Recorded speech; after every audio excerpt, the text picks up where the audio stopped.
Didn't see you guys there. All right. Well, happy Monday morning. This week we're primarily going to be working on absolute values, some negative numbers, and really just building on what we did last week. Like always, if you have any questions, let me know. You have my email, you have my phone number. Text me, call me, whatever it takes. Yeah, let's go ahead and get started. So today's objective is going to be we will be able to find the absolute value of a negative number.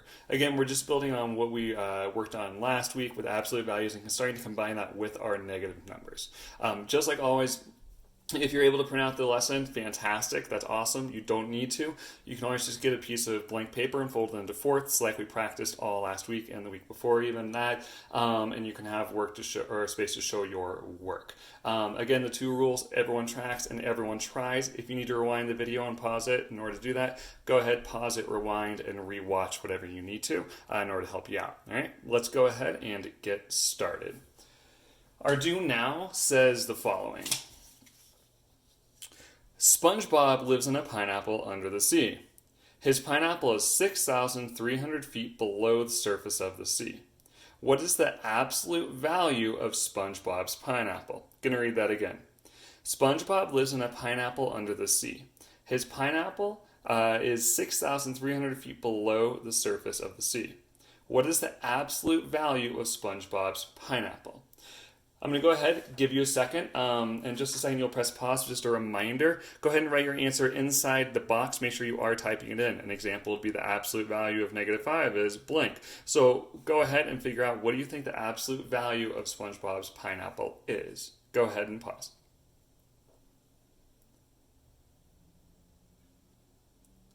Now, at this point, if you're still watching, you've already paused it, you've already had a minute to try it, and now you've resumed just to check your answer, and then we'll actually talk about how to solve this question. Before we actually go ahead and get started with solving this question, just a very quick review on what absolute value is, okay?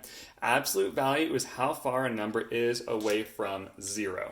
For example, if we're looking at a number line right here, and we're going to have 0 right in the middle. On one side, we're going to have our positive numbers, our positive integers. Let's just start numbering, so we'll have maybe 1, 2, 3, and positive 4.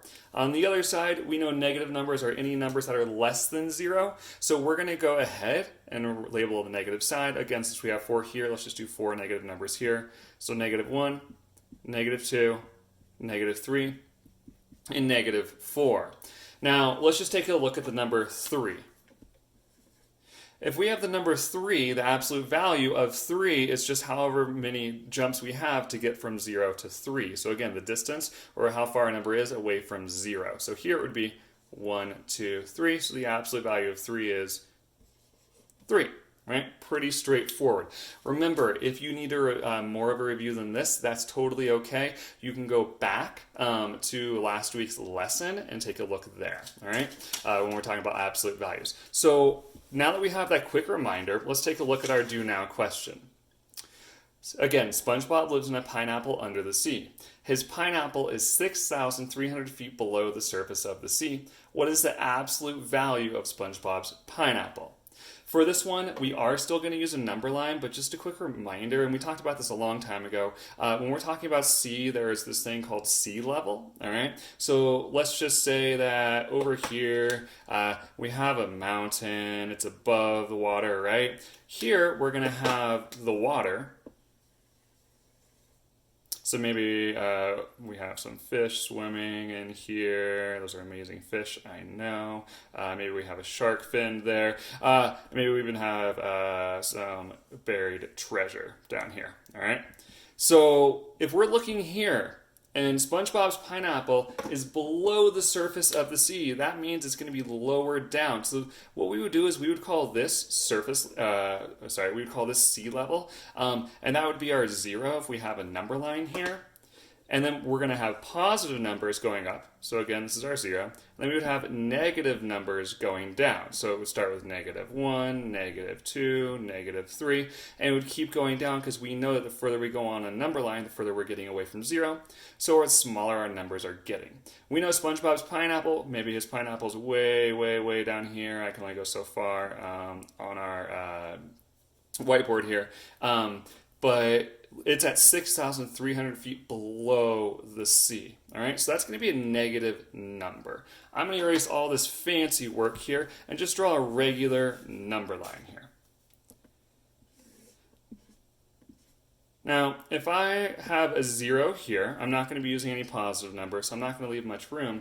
But I know negative numbers, again, we're going to start with -1, -2, -3, but we would go all the way down to -6,300 feet. So let's just pretend I kept going, and this was 6,300, but a negative, right? So we have -6,300. This is where SpongeBob's pineapple is. How far away is -6,300 away from 0? Now, we know that -1 is only one space away from 0. So the negative, or the absolute value of -1 is just 1, because it's only one jump, right? Or let's do that a little better. One jump. We know the absolute value of -2 would be 2, because that's 2 jumps away. We know the absolute value of -3 would be 3, because it's 3 jumps away. Well, if we kept going to 6,300, we have 6,300 jumps. A whole bunch. You just keep going and going and going. So how far away is -6,300 from 0? Well, it's just 6,300 jumps. So our absolute value would be 6,300 feet here for SpongeBob's pineapple. Now, that was with a really, really big number. Let's take a look at an example that has a smaller number and is a little easier to do on a number line. So I'm going to go ahead, get set up for our next question. Question number 1 on our notes says find the absolute value of -8. Again, let's use a number line. Put 0 in the middle there. And we're just finding absolute value. Again, how many jumps away is it from 0? Or what's the distance away from 0? So if we're finding -8, that means we have our -1, -2, -3, -4, -5, and let's just go ahead and keep going here. We could have -6, -7, and -8. Again, absolute value is how far a number is away from that 0. So we're just going to go ahead and count how far our -8 is away from our 0. So 1, 2, 3, 4, 5, 6, 7, 8. So our answer is just 8. It's 8 jumps away. Now, we did absolute value with positive numbers before. Again, today the only difference is that we're using negative numbers. So if this seems really, really similar to last week's lesson on Friday, it should. You're totally correct. It's just using it with a negative number. All right. Just a quick reminder, instead of writing the words absolute value every single time, what we can do is we can use 2 bars to note absolute value. So for example, we just found that the absolute value of -8 was 8, but in order to show absolute value, instead of writing out those words every time, we can just put these 2 bars here, all right? That just means the absolute value of -8 is 8. For example, if I also said the absolute value of -5, what is that? You could draw a number line and see that it's 5 jumps away. So we would say the absolute value is -5. Now, in just a second, I am going to ask you to go ahead and pause it and then work ahead. You're going to complete all your answers. Don't forget to write the answers inside of the Google Doc, inside of those squares. All right? Again, inside the space provided below, you need to write your answers there. Even if it's not a complete sentence, not all of them you need to, it will ask you if you need to have a complete sentence there. When you're done, before you start the exit ticket, I want you to come back and resume the video. We're going to go over question number 2 when you're all done, but I want you to have a chance to solve that one on your own first. So this one, you're just finding the absolute value of -6, and you would write it there. Go ahead and pause in the next 5, 4, 3, 2, and 1.